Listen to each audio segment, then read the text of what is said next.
So if you're anything like me, whenever you go camping, you bring around something like this. And this is just your typical 90-degree right angle headlight. And right angle headlights are great. Headlights in general are perfect for camping. You get light exactly where you're looking. They're really great. You don't really have to turn your eyes, especially if they have a nice diffused beam such as this skill hunt over here. But the problem with these lights is, especially if you're camping with other people, the illumination is always kept directly in front of your head. And as you can see in my left hand here with this Nitecore LA30, this is a lantern. This is the first lantern I've ever owned for camping orientation. Now, when I say that, I mean it's the first lantern made by a flashlight company. I've had those big D-cell ones, you know, the giant lanterns that you pull out that weigh like 20 pounds, those sort of things. Never been a fan of those. For me, if the batteries aren't easily replaced or easily charged, it's not interesting to me. And this Nitecore actually has some pretty cool features to help with that. Now, before we get into too much of what this specific Nitecore is like, I'll quickly cover why you might want something like this over something like this. This is something that you would drop on like a table or communal space, put it on the hood of your car or something. This is to provide a large amount of light and cover a large area without you being near the light. So it's very little user interaction. So unlike this, there's not going to be a bunch of different brightness settings and a bunch of different modes and stuff. It still has a good amount, but it's not really essential because this is something completely different. This one's going to be pointing directly in front of your head the whole time. This one's sort of a set it and forget it. You stick it with any of the magnets or something onto a car or something, and it will illuminate for a long amount of time. Now, personally for me, I don't know about you, but for me, the biggest thing and the most important game with lantern style lights is runtime, because the whole point of this thing is to be a user interaction light. You're supposed to just turn it on, you leave it on the ground, and you just sort of forget that you have it there. It's lighting up your tent, it's lighting up your cooking area. It doesn't matter what it's doing, but it's just supposed to be on as long as possible. Nitecore has found a really unique way to do this. Now, before I actually got this light from Nitecore, I was actually trying to get a hold of the LR30, which is the exact same light, but with a single 18650. This one has actually a way cooler power source. Inside this light, there are two AA's that I personally put in, which are two random nickel metal 10G batteries or whatever they are. And other than that, in addition to those two, it has its own integrated lithium polymer battery, or lithium ion. So that's really cool. I've actually never seen a light with a dual power source from such a strange thing. And the benefit to that is, one, you get ridiculous runtimes, and I'll talk about that in just a second. But two is you also get a lot of ease of access. Like if you're in a pinch and you don't have the time to charge, you could just drop in a couple AA's. And vice versa, if you have your AA's run fat, you usually always have the internal batteries charged, because the way this light works, it will drain the AA's first before it gets to the integrated lithium ion battery. I really like that setup just because you always have that peace of mind that you always have a backup battery source. And when you're going camping, I never once worried about this light. I've actually brought it on 2 trips since they've gave it to me, and it's been really useful. For the first trip, it sort of hung out in my tent the whole time, just illuminating everything there. And the other trip, it was more cooking oriented, so this one's stuck on the cooking table. Problem with lights like this is this one has 8 high CRI LEDs, white, that are placed everywhere, and 3 red ones. And I'll get into the user interface in just a second here. But the thing is, with this diffuser here, and I'll try to illustrate as best as I can, it doesn't really matter which way you're standing on this light, it's always bright. So it's, especially at night, you definitely want to soak up those low power settings, this one right here. It's a little bit easier on the eyes, and it doesn't burn out your eyes as quickly, because this will be bright from every angle. Now, that's the whole point of a headlamp, is to have that large wide beam area lit up. So I can't really fault them for that, but let's cover a little more specifics about this light here.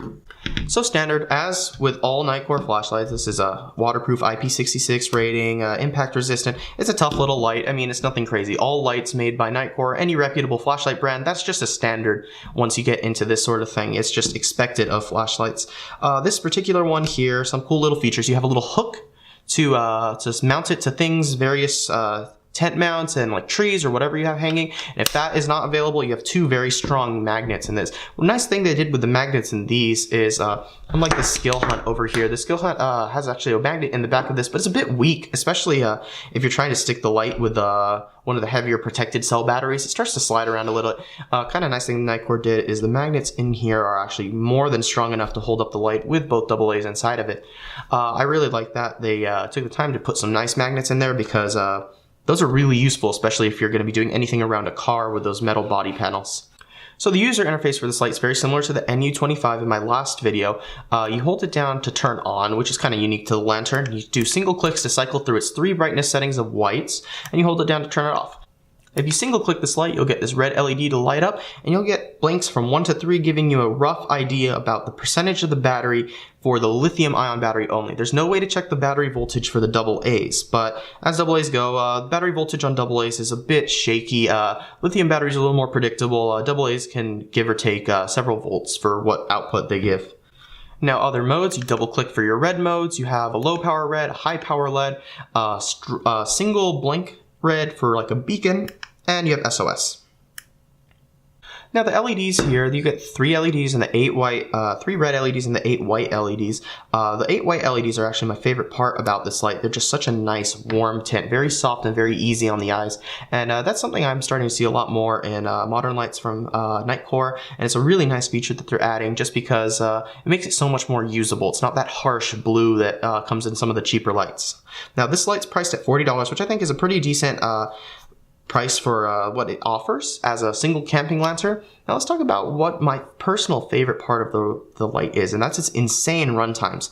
Now combined run times, if you deplete both AA's and you go through the full 1800 milliamp lithium ion battery, you will get 7 hours of run times on its 250 lumen setting, or it's like 250 or 300 lumens. That's its full power setting. That's 7 hours of continuous runtime. That's a ridiculous amount of time for high on a light. Now I've seen that on some of the lower settings, but for the full power setting to be 250 lumens and still have 7 hours of runtime is pretty impressive. And that's all thanks to its very unique power source. It's bi-fuel power source, and they do market that pretty well on Nitecore. They did make it very obvious, but I just really was impressed how long it took to actually drain this battery. I think for both trips, I didn't ever once consider the battery running out in this light. That's just such a nice thing to not worry about it. Now, as far as the light goes, it doesn't weigh too much. Remember, you're going to have a lot more battery in here, so it's going to be heavier than just a single 18650 light or maybe a AA light. But the whole point of that is you get longer runtime, so I say it's a pretty fair trade-off. You get your charge port right here, and it's behind a little protective door because it is IP66 water resistant. And you get a nice little knob here to tighten down with like a screwdriver or a coin of some sort, so you keep that water resistance tight in the battery compartment. Now you can run this light completely without the 2 AA's, but I prefer to keep it in at all times. I like to go through the AA's before I go into the lithium ion, but again, you have the option. You just choose what you do. So most of the time for me in this light, I leave the lithium ion fully charged and I'm just running the AA's, and if I'm in a convenient spot where I could charge up or put in some fresh ones, I do that before I run into the 1800 milliamp lithium ion. I sort of use that as a reserve, and I really like that peace of mind. I don't know if anybody else shares that sort of mindset where I'm very paranoid about running out of battery. I've never actually run out of battery with a light while I'm on a camping trip. I'm usually pretty good about charging up before I go, and I bring lights with high capacity. But either way, I like to have that peace of mind that I'm not going to have to worry about the battery, because even if it runs out, there's still a second whole half left over. Now, something that they never really covered in the user manual, which I think is extremely important to cover in this light, is that it does have pass-through charging. So if you have a big old power brick, you can just go ahead and shove it into the 5-volt port here, and you could just let this thing run continuously. And off a nice size 10,000 milliamp power brick of some sort, this thing will be running for days on end. So that's a really cool feature, especially because you could just sort of leave this inside a car to just keep it illuminated while you're out camping. Or I mean, you don't have to use this camping, you can just use it for general purpose, emergency lighting in your house and stuff. This is really good for illuminating rooms because it's such a wide diffused beam and makes it really easy to use. So this was my first sort of experience with a lantern style light, and I gotta say, I think this is the perfect one for what I personally was using it for. I'm a big fan of this light. I really liked it. I was not really sure what to expect with this style light. Never used it before. I'm just used to having a headlight, but this is definitely a lot better, especially when you're going out with multiple people. They could all benefit from this light source. So overall, I think this light is worth every penny, and I'm very happy I was able to review it. I'll leave a link in the description if you guys want to check it out, see more technical details and specs. I'll leave you a link to the Nitecore store so you can see that. If you want to pick it up from there, that's great too. Either way, if you have any questions, just go ahead and leave a comment, and I'll try to answer them as best as I can. And until then, I'll see you guys next time.